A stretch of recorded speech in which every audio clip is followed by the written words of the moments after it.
안녕하세요, 후투티입니다. 오늘 해볼 거는 나무바늘 다듬기인데요. 요게 지금 제가 기획을 하고 있는 컨텐츠가 바늘 깎기 시리즈로 몇 가지 케이스를 보여드릴 건데, 그 중에 첫 번째로 이 바늘을 새 나무 바늘을 샀을 때, 물론 이건 이제 마감이 잘 된 브랜드 바늘 이런 거는 제외하고, 그런 바늘은 함부로 건드렸다가 오히려 원래 새 바늘만 못한 상태가 될 수 있기 때문에 그런 바늘은 여기서 제외하고요.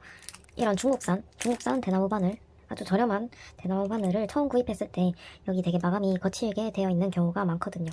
이걸 조금 셀프로 후가공을 해서 사용하는 방법을 좀 보여드리겠습니다.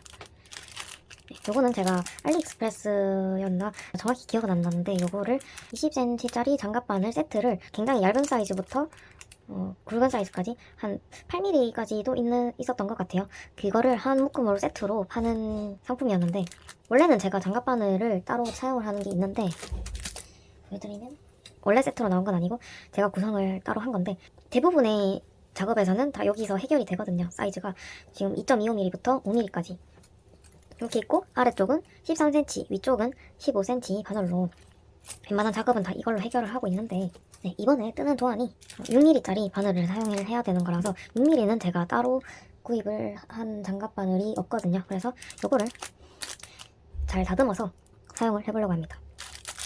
꺼내보면 이렇게 20cm짜리 바늘 5개가 구성이 되어 있는데요. 지금 그래도 이 바늘은 마감이 그렇게 엉망인 상태는 아닙니다. 어느 정도 처리가 잘 되어 있는데, 그래도 여기가 끝에가 조금 각진 게 할만에 당길지는 잘 모르겠네요. 여기 약간 각져 있고 이쪽이 조금 더 심한 편이네요. 이렇게 조금 많이 뾰족한 부분을 다듬어서 부드럽게 만들어주는 과정을 보여드리겠습니다. 제 생각에는 이 정도면, 여기도 조금 거친 면이 좀 있습니다. 이제 화면에는 잘 안 보일 수도 있는데 이쪽은 괜찮거든요. 근데 이쪽은 약간 이런 거친 부분이 남아 있습니다. 사실 이 정도 마감이면 바로 사용을 해도 막 많이 불편한 상태는 아닌데, 그래도 조금 더 괜찮은 상태의 바늘로 만들어 보겠습니다. 자, 이거 하는데 필요한 준비물이 있습니다. 준비물은 이런 사포가 필요한데요. 아무 사포나 다 되는 건 아니고요. 지금 뒷면에 보시면은 이렇게 숫자가 적혀 있거든요. 숫자가 이렇게 적혀 있는데, 이것도 아마 알리익스프레스였나? 정확히 지금 기억이 안 나는데, 세트 상품으로 여러 가지 방수를 같이 파는 그런 세트를 구입을 했던 것 같습니다. 근데 이거는 이제 조금 큰 문구점이나 이제 화방 같은 데 가시면은 이렇게 조금 고운 사포까지 다 구매를 하실 수 있을 거예요. 제가 추천드리는 이 사포 방수는 400, 600, 그리고 이제 표면을 다듬을, 조금 더 매끈하게 다듬을 용도로 1000, 이 정도를 가지고 있으면 이제 바늘 다듬기 할 때는 아마 충분하실 거고요. 만약에 바늘을 좀 깎는 과정까지 하셔야 된다면 요거보다 조금 더 거친 거, 한 200방, 150에서 한 200방 정도 되는 사포까지 필요합니다. 하지만 오늘은 요거를 이미 완성되어 있는 바늘을 표면만 좀 매끈하게 다듬어 줄 거기 때문에, 이제 바늘 끝을 조금 둥글게 만들고 표면만 다듬어 줄 거기 때문에 저는 400, 600, 1000 요거를 이용을 해보겠습니다. 보통 저는 이제 사포를 바늘 다듬을 때는 요 정도 사이즈로 잘라서 사용을 하는데요. 사포 자르실 때는 이제 원하는 사이즈만큼 이렇게 접어서 반대로도 한번 접어줍니다. 근데 이거 이제 자르실 때 조금 생각을 하시면은 좋은 게, 뒤에 숫자가 나와 있는데 이 숫자를 다음에 사용을 할 때 이 사포가 몇백 방짜리인지 몇 방짜리인지 확인을 해야 되기 때문에 이 숫자가 나오게 잘라주는 게 좋겠죠. 생각 없이 접었더니 이 4자가 잘리네요. 어쨌든 이렇게 잘라주시면 되고, 이것도 600방짜리, 얘는 뒤에 이제 숫자가 없기 때문에 뒤에 숫자 좀 적어주고 이 정도 잘라보겠습니다.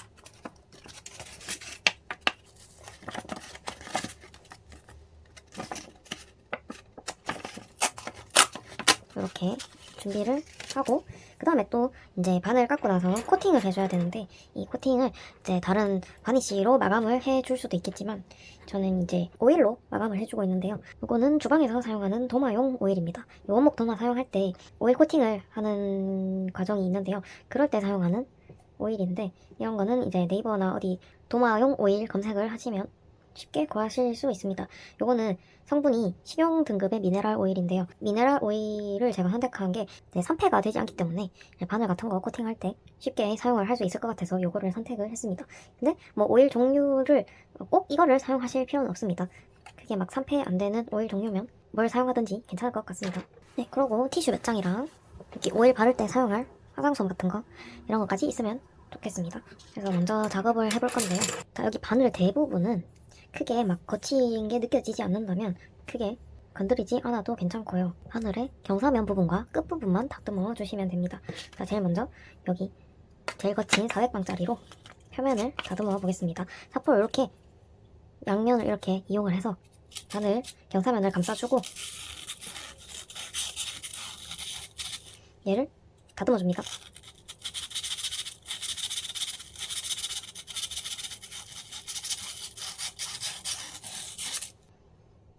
이 바늘 같은 경우는 특별히 좀 거친 부분이 있어서 거기를 조금 더 갈아주겠습니다.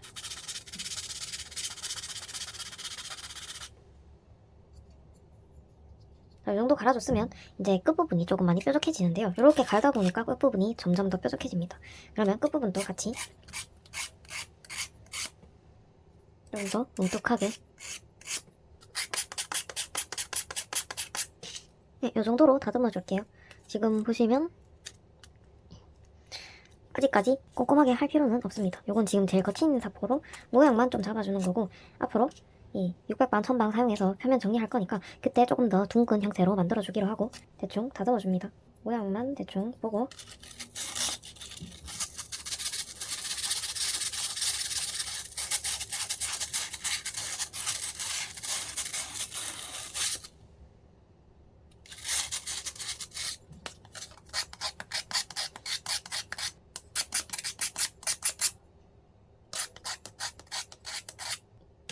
네, 나머지 바늘 4개도 다 똑같이 해주겠습니다.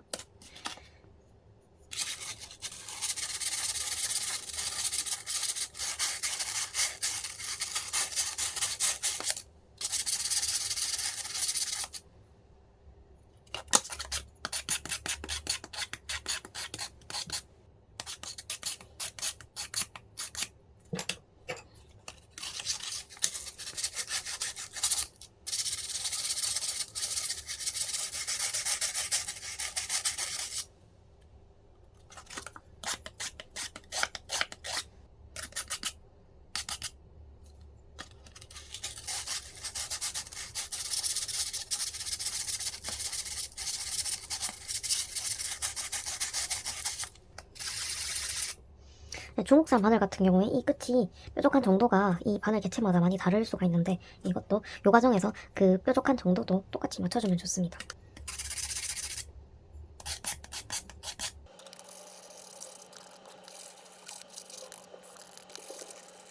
아, 참 제가 깜빡하고 말씀을 안 드렸는데 작업하시기 전에 마스크를 끼고 하시기를 추천드립니다. 이렇게 다 해줬는데 지금 보면서 유독 좀 뾰족하다 싶은 애들만 조금 더 다듬어 주겠습니다.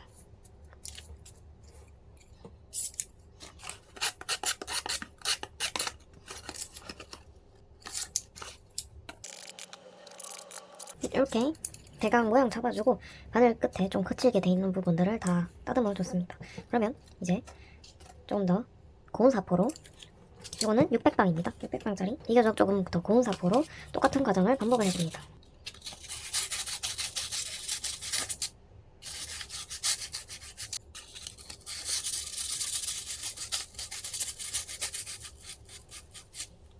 자, 이번에는 추가로 다듬어 줘야 되는 방법이 여기 바늘 끝부분을 사포를 두 겹을 해서 요 사이에 끼우고 손으로 눌러줍니다. 손가락으로 이렇게 잡아주고 이렇게 바늘을 돌려줍니다.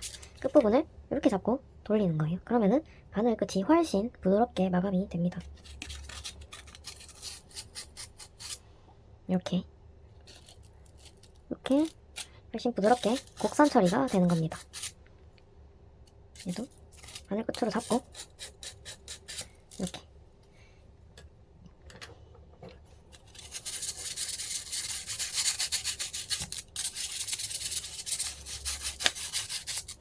얘도 이쪽 표면 정리 한번 해주고 이제 바늘 끝을 잡고 바늘을 돌려줍니다.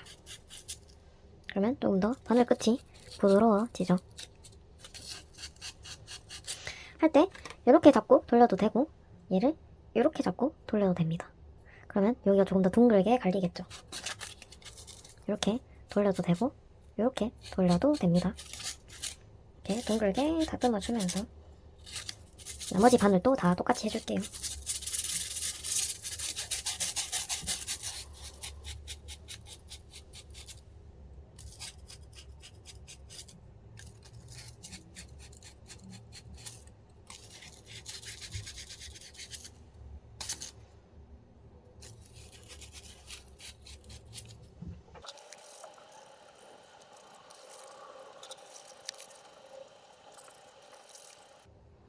이렇게 끝에 다듬는 것까지 다 마쳤고요.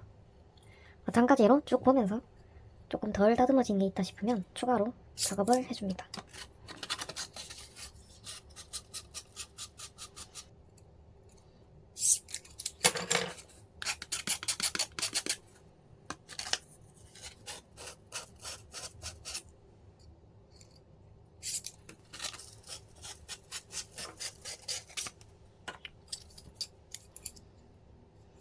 이렇게 600방 사포까지 다 완료를 했고, 자, 이쯤에서 끝내도 괜찮습니다. 600방 정도 사포로도 충분히 매끈한 나무 표면을 만드실 수 있고요. 근데 전 조금 더 욕심을 내서 이 1000방짜리 훨씬 더 고운 사포를 가지고 마지막 마감을 해주겠습니다. 요거는 많이 하실 필요는 없고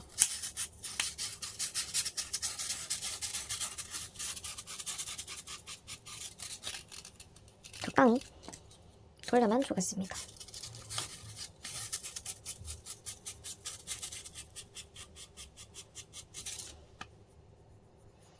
그러면 이제 카메라에 담기지는 않지만 이거 처리하기 전후로 확실히 더 매끈매끈해진 거를 확인을 할 수 있습니다.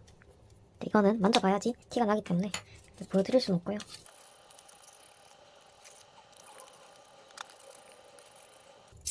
이렇게 마무리 표면 정리까지 끝냈습니다. 네, 처음 바늘보다 훨씬 표면이 부드러워졌고요. 자, 이제 마지막 과정입니다. 목재용 오일 가지고 바늘 코팅을 해주겠습니다. 이게 원래 이제 공장에서 나올 때는 바늘 표면에 코팅 처리를 해서 나오는데요. 그거를 제가 인위적으로 사포로 다 갈아내버렸기 때문에 코팅이 지금 벗겨진 상태입니다. 이 상태에서 이제 저는 오일로 마무리를 해주겠습니다. 이런 코팅제를 사용을 하지 않고 오일로 마감을 하면 좋은 게 뜨개를 할수록 얘가 점점 오일을 먹어가지고 발라준 오일도 다 흡수가 되고, 그 다음에 양모에 있는 그 실에 있는 기름도 바늘이 먹어서 사용을 할수록 더 부드러워질 겁니다. 그래서 조금 더 길들이기가 쉬운 상태가 됩니다. 요 푸마용 오일 가지고 이렇게 화장솜에 덜어내서 이걸로 바늘 끝부분 닦아주겠습니다. 이렇게 색깔이 훨씬 진해졌죠. 여기도 이렇게 하얀데 가루가 묻어서 좀 하얀 것도 있습니다. 이렇게 기름을 좀 먹여주면 색깔이 진해집니다. 자, 이렇게 양쪽에 오일을 다 발라서 마무리를 해줍니다. 이렇게 싸구려 바늘 가지고 왜 이렇게 정성을 들이냐 의문을 가질 수도 있는데, 사실 이게 바늘이 저렴하지만 이 탄화대나무로 만든 이 바늘이 사용감이 굉장히 좋습니다. 그냥 일반 우리가 막바늘로 흔히들 쓰는 그 하얀색 나무 대바늘, 걔도 이제 가공 처리만 잘 되면은 사용하기 좋기는 한데, 이제 그거보다 제 그냥 개인적인 경험으로 이 탄화대바늘이 훨씬 더 길도 잘 들고 더 부드럽게 연마가 또 되면서 훨씬 사용할수록 더 사용감이 좋아지는 바늘이거든요. 그래서 이게 가격이 저렴하지만 그렇게 막 품질이 많이 떨어지지 않기 때문에 저는 굉장히 이 소재를 좋아합니다. 그래서 이렇게 따듬어서 쓰면 그 비싼 브랜드 바늘 못지않게 좋은 품질의 바늘로 만들어서 사용을 할 수 있거든요. 그리고 이 지금 제가 다듬고 있는 이 바늘도 6mm짜리인데 6mm짜리 장갑 바늘을 잘 쓰지 않잖아요. 그냥 한두 번 쓸 목적으로 이런 잘 안 쓰는 호수의 장갑 바늘까지 사기는 조금 부담이 될 수 있단 말이에요. 사실 장갑 바늘이 브랜드 바늘로 구비를 하려면 이것도 가격이 만만치 않다는 말이죠. 그래서 보통 이제 중국산 대바늘 같은 거는 여러 호수 묶어서 굉장히 저렴하게 구매를 할 수 있기 때문에 그거를 구비를 해두고 자주 쓰는 호수는 또 좋은 바늘을 사면 좋지만, 이런 잘 안 쓰는 사이즈 같은 거는 그때그때 저는 제 세트에서 꺼내가지고 다듬어서 사용을 하고 있습니다. 그리고 이제 또 다른 장점은 이런 바늘은 우리가 조금 비싼 바늘을 구매를 하면은 이거를 함부로 다듬으면 안 되는 바늘이 있거든요. 코팅이 따로 이제 잘 되어 있는 바늘은 오히려 이 사포로 함부로 갈아내시면 안 됩니다. 그런 바늘은 그렇게 사용을 하면 안 되지만 안 되고 또 이제 내키지도 않죠. 이미 이제 완성형으로 나온 바늘을 괜히 손을 댔다가 망칠까봐 조금 두려운 감도 좀 있습니다. 하지만 이런 저가 중국산 대바늘은 내가 원하는 모양으로 일부러 더 다듬거나 더 뭉툭하거나 더 뾰족하거나 이 경사면을 더 짧게 혹은 더 길게 이제 내 마음대로 조절을 해서 사용할 수도 있고 또 길이 또 장갑바늘 같은 경우는 길이가 다양하게 여러 가지로 나오는데 내가 원하는 길이로 바꿔서 이제 자르거나 해서 사용을 할 수도 있고 다양하게 활용이 가능합니다. 내가 특별히 원하는 바늘 모양이 있을 때 내가 원하는 대로 다듬어서 사용할 수 있다는 그렇게 커스텀을 할 수 있다는 큰 장점이 있고요. 그래서 이렇게 품이 좀 들지만 다듬어서 사용하는 걸 굉장히 선호하는 편입니다. 사실 이제 장갑 바늘이라서 이렇게 다듬어야 될 포인트가 지금 10개죠. 바늘이 5개니까 양쪽을 다듬으면 이제 10군데나 다 작업을 해줘야 돼서 조금 번거롭긴 하지만 일반 우리 줄바늘 같은 경우에는 줄바늘이나 막대바늘 같은 경우에는 이제 한 호수당 끝이 2개밖에 없기 때문에 두 부분만 작업을 해주면 됩니다. 그럴 경우에는 굉장히 금방 끝나겠죠. 요 작업량의 5분의 1 수준이니까. 그래서 굳이 이런 싸구려 바늘을 다듬어서 사용하는 겁니다. 이렇게 오일 처리까지 다 했는데 만족스러운 마감이 되었습니다. 반대편도 이렇게 완성된 바늘은 바로 이제 이 오일을 바로 티슈로 닦아내서 사용을 해도 되지만 이대로 한 1시간 정도 두면 처음 발라둔 요 기름은 이 나무가 굉장히 흡수를 빠르게 합니다. 1~2시간 정도 지나면은 얘가 다 흡수가 돼서 이렇게 번들거리지 않게 될 거거든요. 그렇게 흡수가 된 상태에서 사용을 하면 바늘이 더 부드럽게 사용을 할 수가 있겠죠. 아니면은 좀 이제 시간이 많다 싶으면 그 흡수된 뒤에도 오일 한번 코팅을 한번 더 해서 이렇게 한 반나절 정도 더 두고 나서 사용을 하면 더 좋겠죠. 이렇게 오늘은 마감이 거친 대나무 바늘 다듬는 방법을 보여드렸습니다. 다음에는 똑같이 이런 원목 바늘인데 바늘이 부러졌을 때 제가 수선을 하는 거를 보여드리겠습니다. 시청해주셔서 감사합니다.